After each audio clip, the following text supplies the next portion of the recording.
Well, folks, welcome back to a Gale Force Wins episode. Today, I have someone that I met probably around 10 years ago when she was just starting her business. Jeff Lush, who was on the podcast, introduced me, and I've been following her ever since.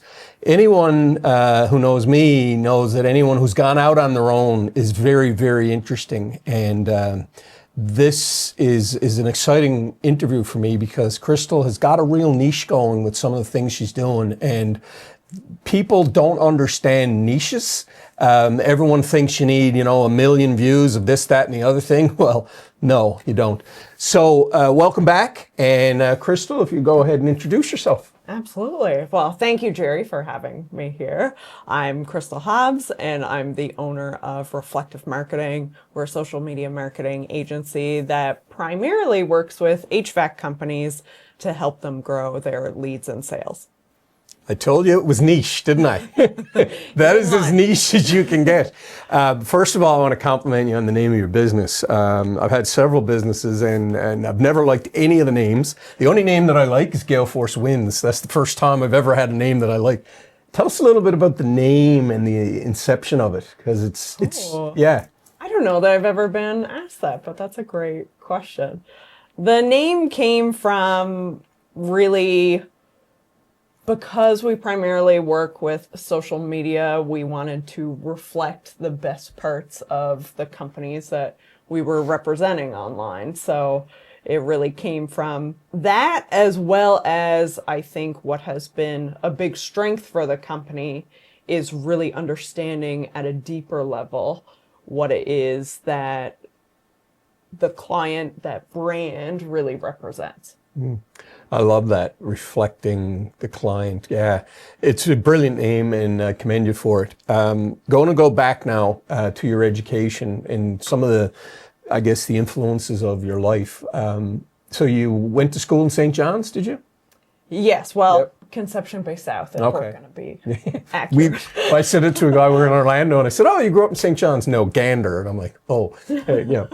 So, yeah, school in Conception Bay South. And were you a particularly good student, mediocre? I find a lot of entrepreneurs sometimes not the best students, but so you were pretty good? So I was pretty good, but I was definitely chatty.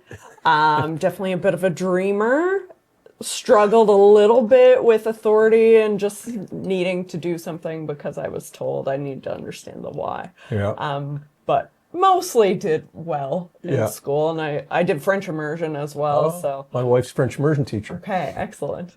And she's in Montreal right now. But anyway, yeah. So that's cool. I get it.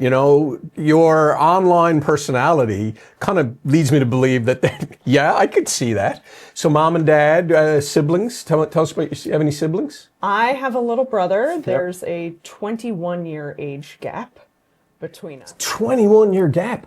21-year gap, yeah. Wow. I mean, I thought you were going to say, well, there's a gap, 5 years, 10 years, 21. That's incredible. Yeah, my parents had me when they were in high school. So, my parents aren't together, but I've got my mom and my stepdad, my dad and my stepmom, and they have my little brother. Awesome. Who's 13. So. That's amazing. Yeah. So he's got a big sister to guide him along. Big sister, yeah. Well, that's amazing. So when you were in school and you were trying to figure out what was next, you went from high school into the business faculty, right? Yes. Tell us a little bit about that. And then, were mom and dad influencing you to do that, or was this your own thing? Tell us about that. It was a bit of a mix. I know my mom and stepdad were very security focused, and everything was about getting a good job. Being a teacher, going into the trades, like any of these things were kind of thrown around. My dad's an entrepreneur, so he always pushed business being a good choice. When I got into university, I wasn't really sure what I wanted to do. Originally, I was interested in psychology. Then when I saw the science course load that was required and barely scraping by physics in particular, and a couple of those courses, then I was like, okay, I'll try some business classes. once I got into that world, I was like, this makes sense. And then marketing in particular really grabbed me. So I just kind of found my way into that side of things. Yeah, that's interesting. Yeah, and then I do. Let's a shout out to the business faculty because as I said to you before we hit record, I was back there a couple of weeks ago, and to be able to speak to the students was really interesting. Yeah. I got a lot out of the business faculty. In some cases, I didn't do very well. Quant comes to mind. Don't give me flashbacks. I know. Yeah, I know. You probably haven't heard anyone mention that in a while, right? But the program, I think, gave me confidence. I think that's probably the biggest thing. The knowledge, not all of the knowledge was that marketable in the, what was your experience? Yeah, so for me, the reason I chose the Bachelor of Commerce co-op program was because there were work terms, and my focus and certainly my parents' influence as well is to set myself up for a good life. Yeah. So I wanted to use that program not only for the educational part, but also to make connections, build up my work experience so that by the time I graduated, I had something lined up for myself and I could really kickstart my career. Yeah. Yeah, I get that. It's that program will do it. Were you involved in Enactus or any of the extracurricular stuff? Not in Enactus. I was involved for a little bit in Isaac, which was really about helping students to travel and do work terms and that side of things. I was involved in TEDx St. John's at that time. And then otherwise, towards my last year, I started to get involved in some marketing case competitions, one of which was Nibs, which took me to Belgium, which was a really cool experience. And the other was a competition called Canada's Next Top Ad Exec. And those were some really good, challenging experiences where I got to use those skills. But particularly with Canada's Next Top Ad Exec, that got me an internship with General Motors, which really kind of started me on the path of agency life and figuring out that was what I wanted to do. Interesting. So tell us about that. What about your time at General Motors, seeing the agencies, what really grabbed you? So my role at General Motors, I was working in the advertising department and specifically working with experiential marketing. So a lot of sponsorships, live events, that sort of thing. And through that, I integrated with 5 different agencies. So there's a lot of moving pieces, but ultimately me and my boss and my colleagues were just signing off on the agency's ideas. But I got to spend a lot of time with those agencies and the people that worked there. And I just thought that they had a much better gig. They got to come up with all the cool ideas and the strategies and how everything was going to come together.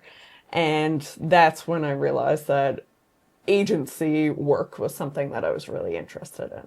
So you were really pumped by being around the creative people in the agency world, hey? Yeah, absolutely. Yeah. They're a lot of fun. Yeah. So you're at GM, and that was a work term. So you went back to school, or? So that was an internship that was once I had graduated. And you were how long with GM? I was just 4 months. Yeah. I did have the opportunity. I could have gone into other roles at that point, but the way that they worked, at least at that time, is that your next step would be to manage multiple dealerships.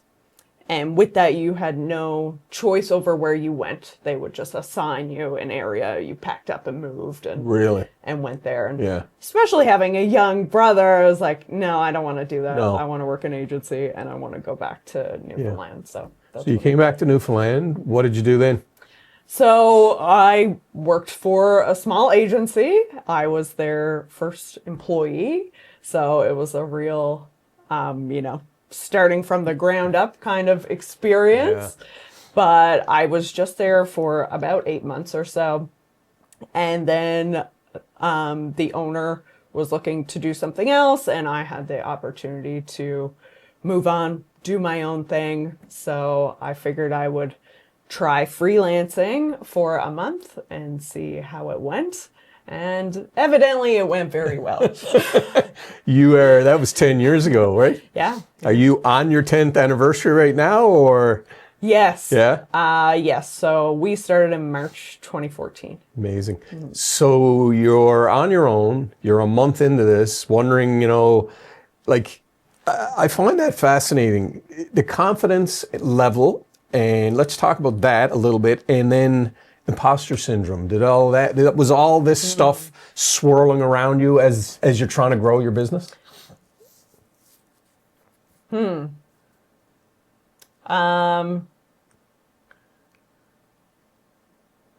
you repeat the question? Confidence level and Yeah, so basically what I'm getting at here, from my own experience, my confidence level on your own sometimes can be challenged. yeah. And then you start getting clients, and then there's a little bit of, I felt it, imposter syndrome, like, holy shit, these people want me. And then another person wants you, and another person wants you, and then you're saying to yourself, well, maybe what I'm doing is pretty good.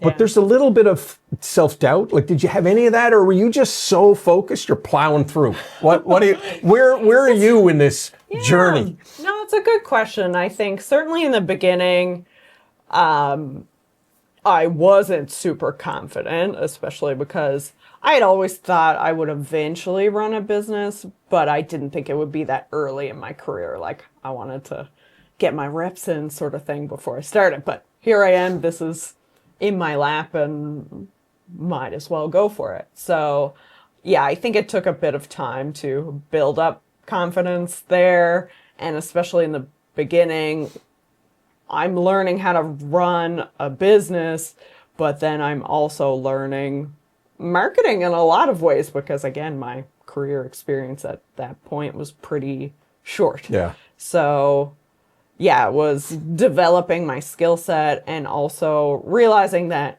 I can't do all of these things for all of these different businesses, industries. We had some clients in real estate. We had a bakery. We had a dating coach. We had a management school. They're all just these really diverse industries and business models, and trying to learn all of that while doing email marketing, social media management, contests, SEO, blog posts, video. It was just a lot. So over time, just kind of honing in on what was working and what I was really strong at. So you made the decision, how far into the business, to move into HVAC and that niche? Yeah, great question. That came much later. I think originally the way that I niched down was service-wise. So instead of trying to do digital marketing, it was, okay, we're really good at social media management and training. So that's where I started in terms of narrowing, was just to focus on the social media side of things. With time, Facebook ads and the paid advertising side of social, we started to see a lot better results there. And that seemed like a big opportunity because there wasn't a lot of skill set there in the local market. So that was something that, again, we got even more focused in. And then I started gravitating towards the residential construction world. And with that, one of our early clients was in HVAC, and we had this amazing success story with them where we were able to double their business in just 4 months of running our ad campaigns with them. And then we're like, this is actually like a really great business. So for me, growing up, my stepdad's a carpenter. My dad's a real estate agent. So I've always been around homes. And particularly when I was younger, I spent a good chunk of my childhood living in public housing. So having teenager parents, you don't have a whole lot of money. Yeah. So growing up in public housing, like for my mom and my stepdad, having their own home was such a big dream for them. And my stepdad built the house that he and my mom live in. Wow. Today, I remember moving in there at like 13, I think.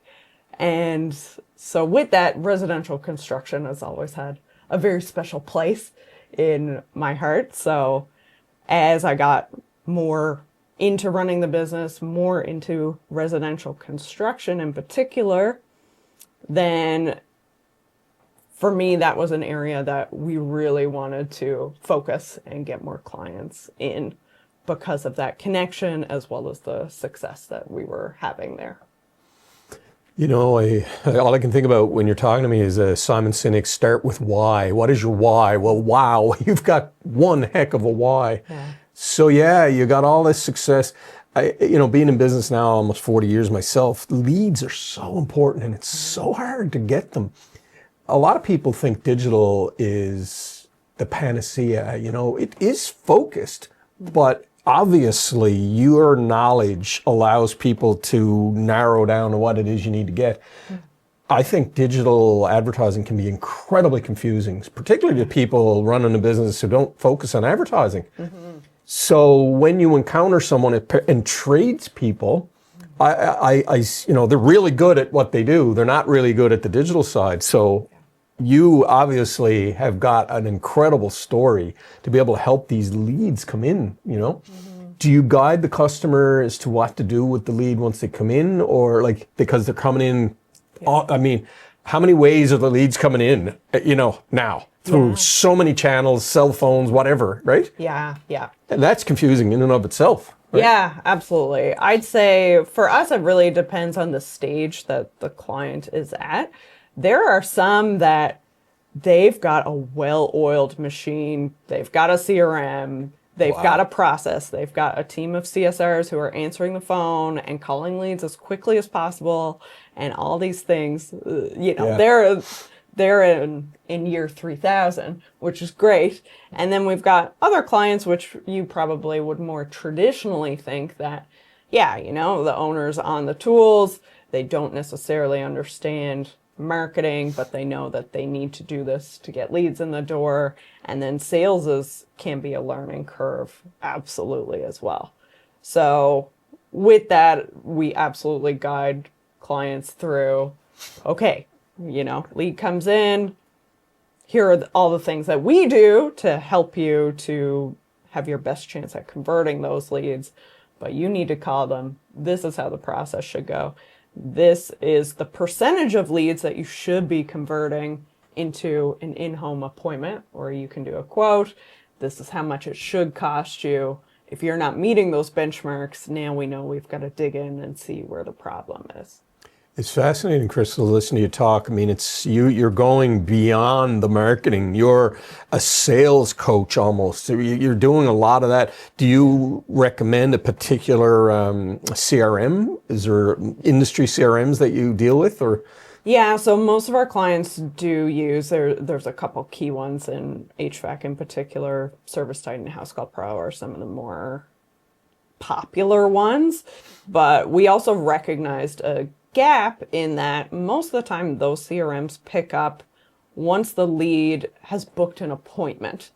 But a lot of them don't have any process to manage leads before then in terms of qualifying them and making sure they get to that initial appointment. Mm-hmm. So we've even built out a system for our clients to use so that when a lead comes in, they get a text right away, they get an email right away, all automatically, and a series of that over time. And then once that lead has converted to book an appointment, then that info is shot over to their CRM, and it's all integrated and automatic. It's interesting as you're talking, I'm thinking about, we use HubSpot. Yeah. And you're right. I mean, the prospecting side of it, and then when leads, it can be a little messy prior to the appointment, Yes. And that's really cool. So did you actually have programmers do this, or? Yeah, well, we've got a marketing automation specialist who's amazing. He's started with me as a student and has been with me for 3 years now, and he's built out this whole system, all the automations. We have a bot that will text leads and try to get them to book an appointment. There's a whole thing built out for that. That's fantastic. Yeah. When you were starting your business, did you ever have any inkling that you would do that? Like that's really tech oriented now, right? Yeah. But you gotta be, don't you? Absolutely. Yeah. And everything has always been about where are our clients falling down? Where are they struggling? And then how can we meet them and give them solutions that are going to help them to grow their business the way that they want to. I was thinking we're using the CRM acronym. It's Customer Relationship Management Software. And for anyone who's in business and doesn't have one, you really need one. HubSpot, Salesforce, those are for bigger, like yours are more niche industry driven, right? Yes. Yeah. But yeah, I mean, I remember in the industry, I was in the newspaper industry, when we brought that in, the reps thought Big Brother was watching. That's what they kept saying. And it wasn't about Big Brother. It was about everyone just getting better at what they were doing. Yeah. Yes, I could hit a report and find out things. But ultimately, when people are on commission in the industry I was in, I just wanted the person to make more money. If they made more money, I made more money, and everyone's happy, right? Yeah. But I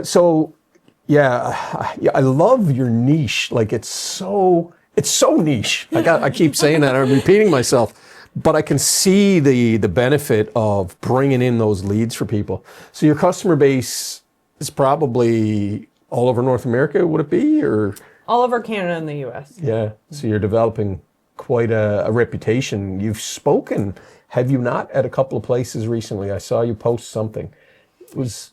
Yeah, I haven't done much big public speaking in a while. I did a couple years back. I spoke at the International Building Show, which happens usually in Las Vegas every year. But that's the biggest trade show in the home building industry.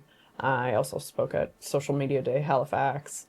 So yeah, that's something I definitely want to do more of because it's a great way to connect with people. So, young business person from Newfoundland, you're standing on stage in Las Vegas. Tell us a little bit about that experience. That was great. I brought my mom, which is really weird for your first trip to Vegas to be at a conference. Bring your mom. With your mom. Yeah. But yeah, no, it was an excellent experience. Obviously very nerve-wracking. I'm like, this is one of the biggest shows, and in the US we're in Vegas, stimulation overload, but it was a great experience. It was really interesting. They did what they call a 412 pitch, where they basically paired me with 3 other marketers, and we each had 12 minutes to speak about our particular area of expertise. So it kind of reminded me of my business school days of like, oh, now I'm meeting for my group project and we're going to put this presentation together.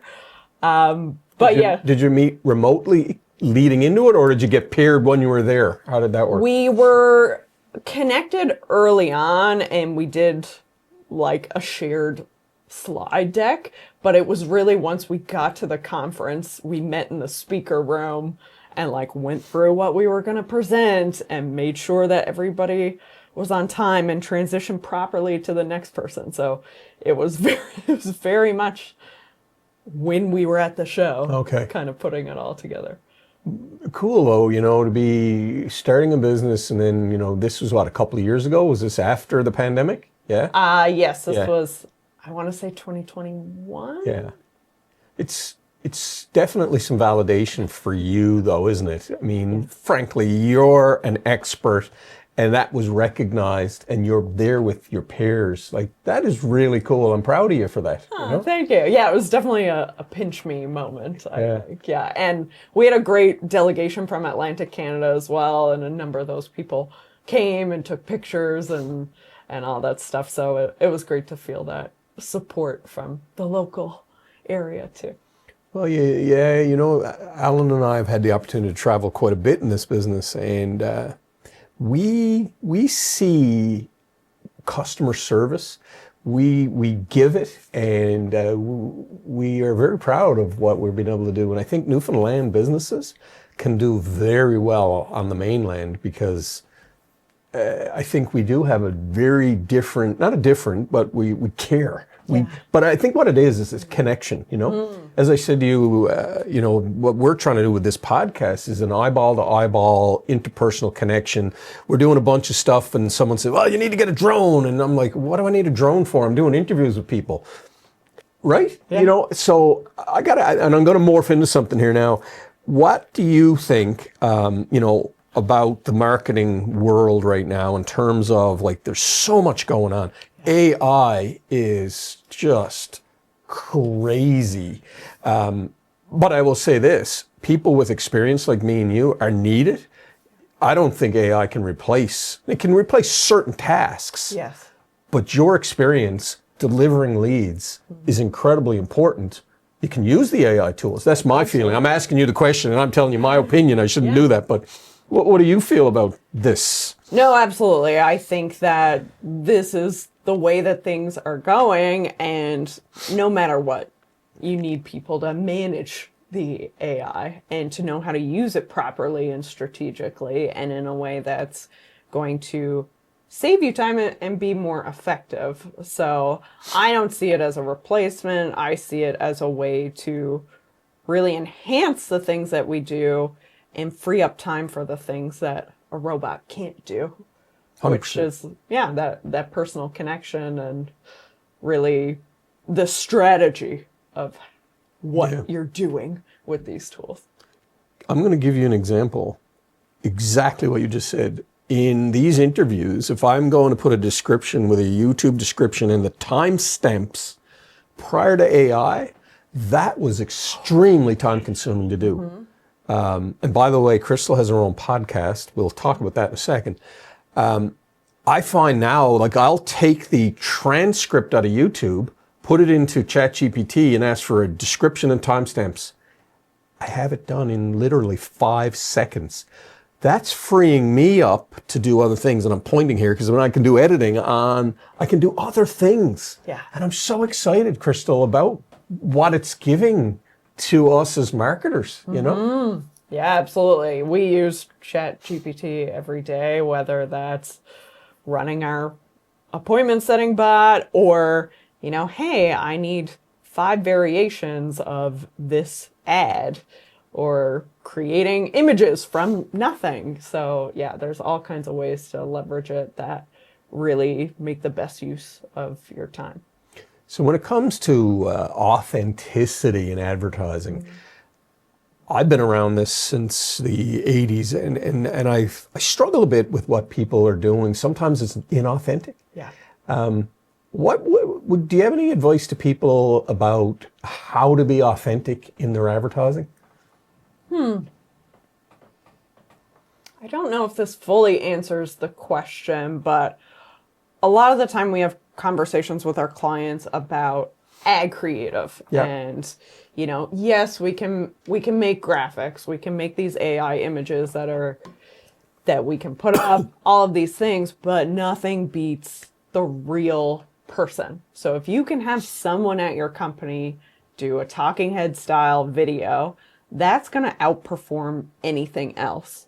So I think in a time when social media and advertising in general, there is just so much noise, a lot of it is the same. But if you can put a real person behind the things that you're doing, that often performs way better because you're also building that connection with your end customer.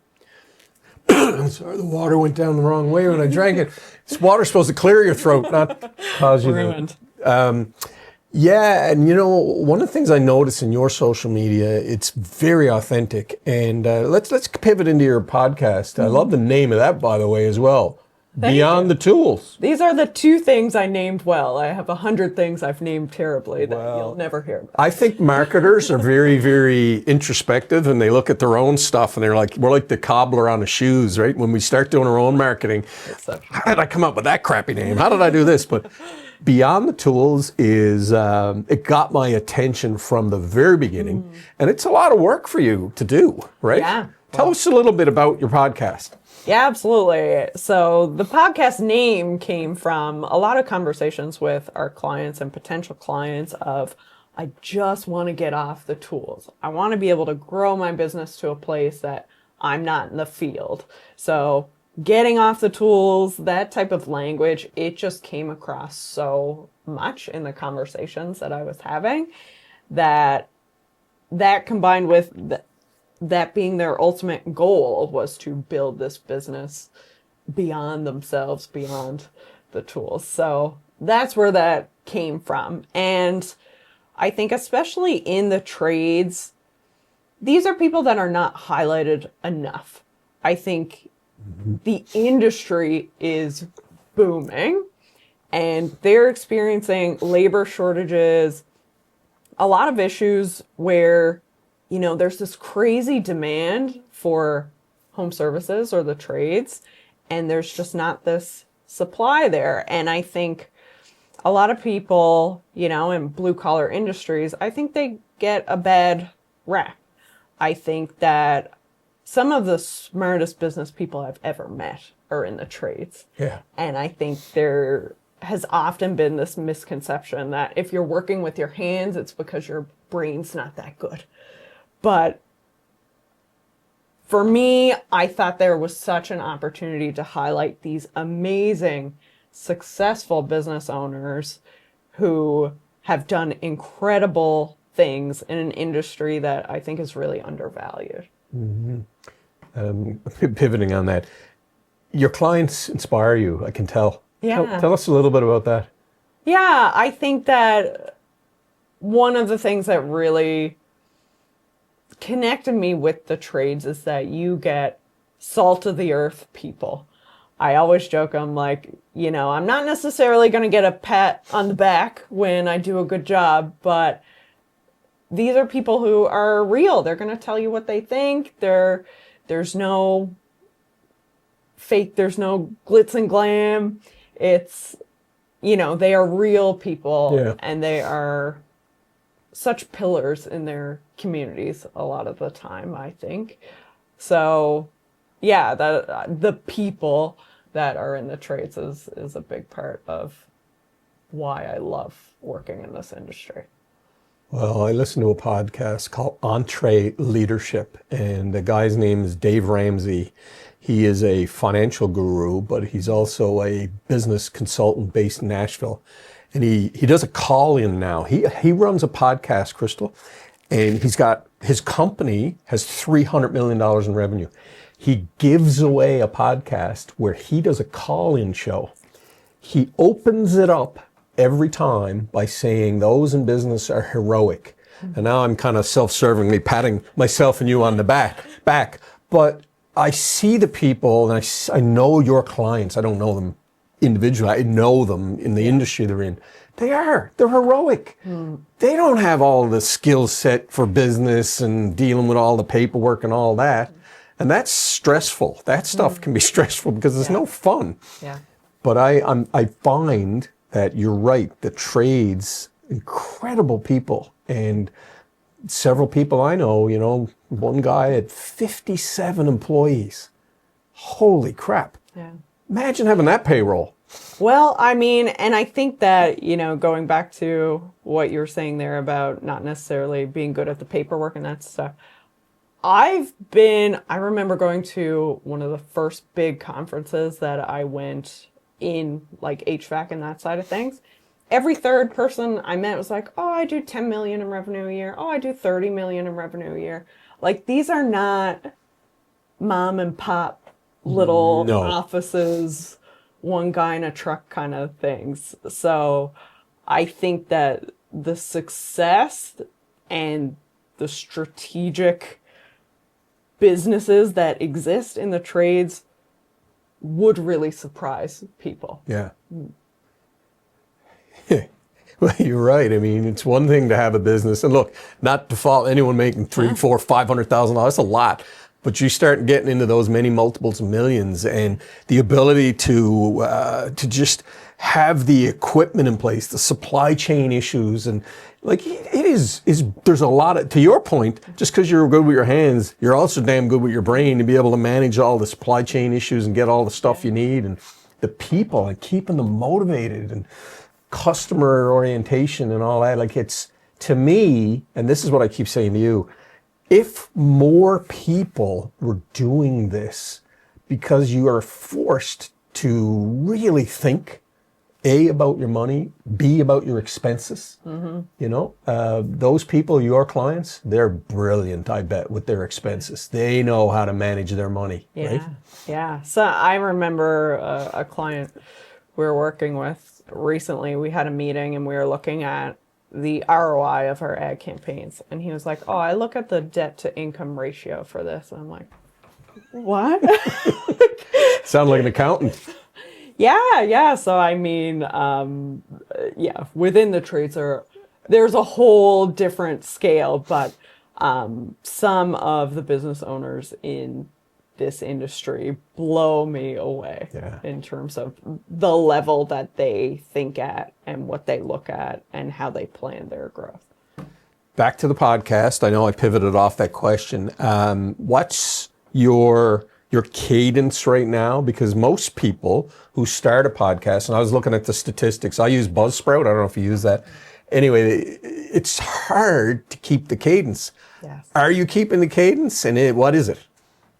I am in the process of doing another batch of recordings. We did take a little break there, but we were doing weekly, and we did about 50 interviews. So now I'm ready for the next batch. I think that keeping up weekly was very, very challenging, and it can be a whole other business in itself, as I'm sure you know. So going into this next season of our podcast, I'm probably going to be doing bi-weekly so that it does give me a little bit more breathing room, because I have an agency to run as well. So yeah, I think a bi-weekly frequency will be a good level for us. Well, I mean, I get a lot of people every day saying to me, oh, we're thinking about a podcast. And I say, well, good. What experience do you have? What are your plans? To your point about once a week is a heavy commitment. Yeah. And, obviously people can't see everything I have here, but this is a video podcast. I listen to a podcast and I keep talking about it. It's called the Founders Podcast. I'll just show it to you. It's, you guys can't see it, but it's incredible. It's probably one of the most interesting podcasts that I started listening to. Founders, right there.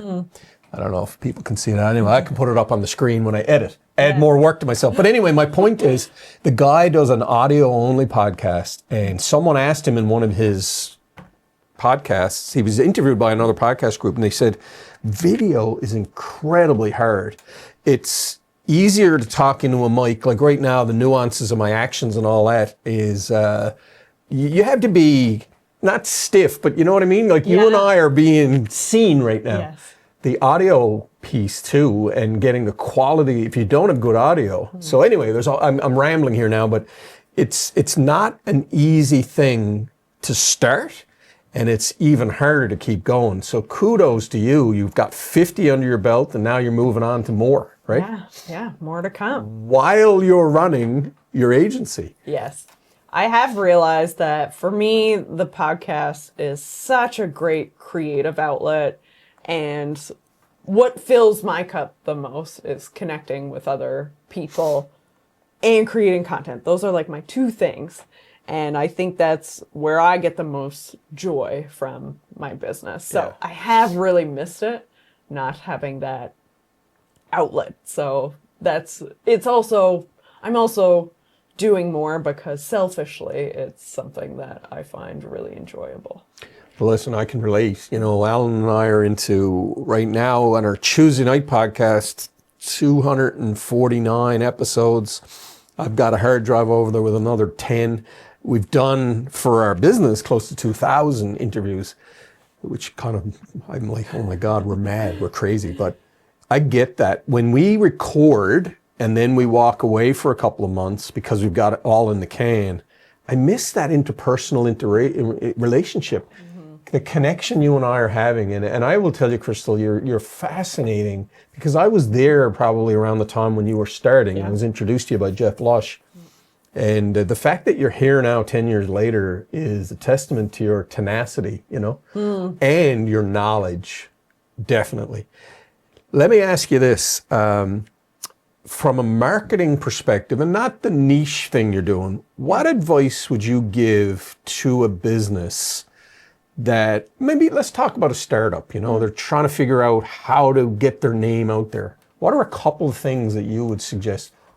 It's hard, I know, because it's so difficult. Yeah. You know? Well, I think one thing that has been very effective and very important in today's landscape when it comes to marketing is video.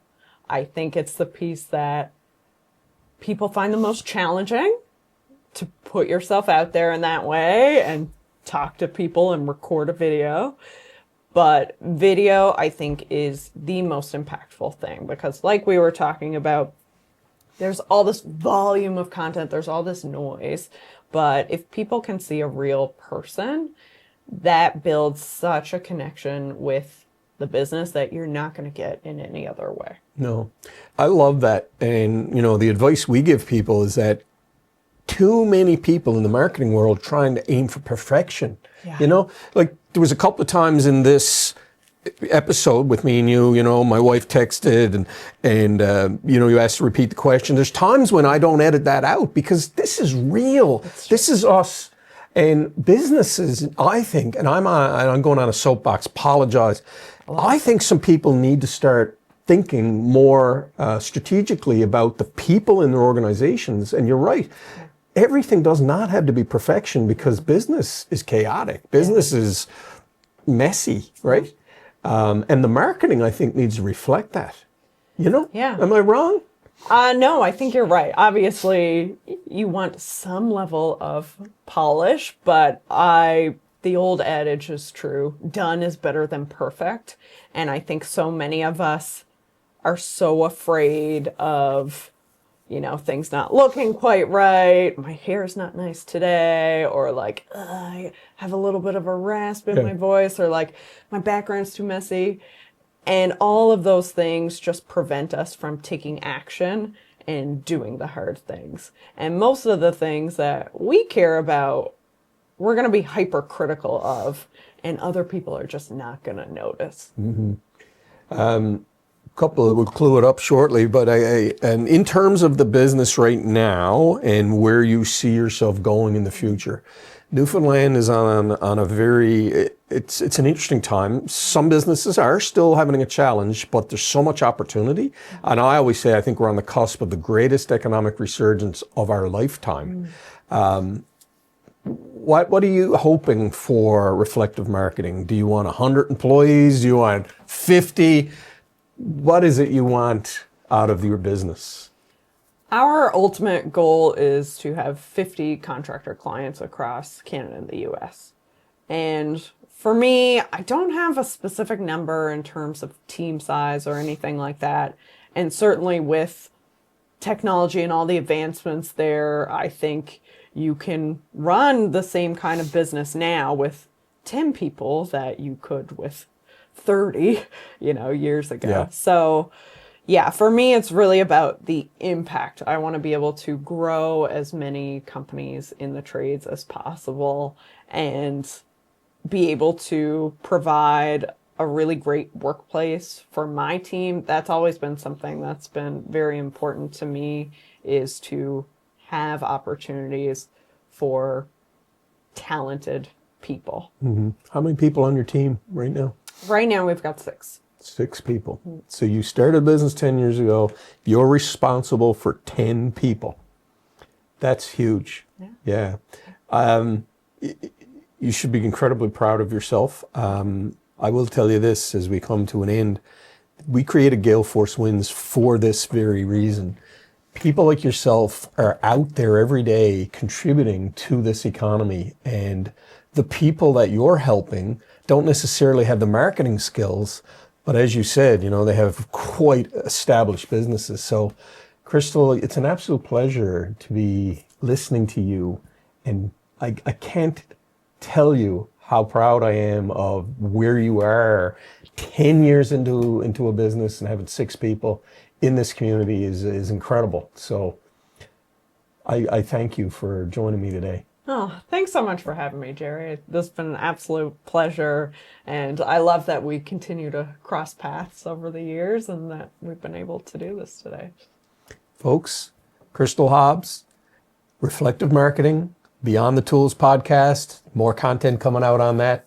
Reach out to her. She's got a lot to offer. Thanks for joining us. Thank you for tuning in to Gale Force Wins. That's Gale Force Wins, WINS.com.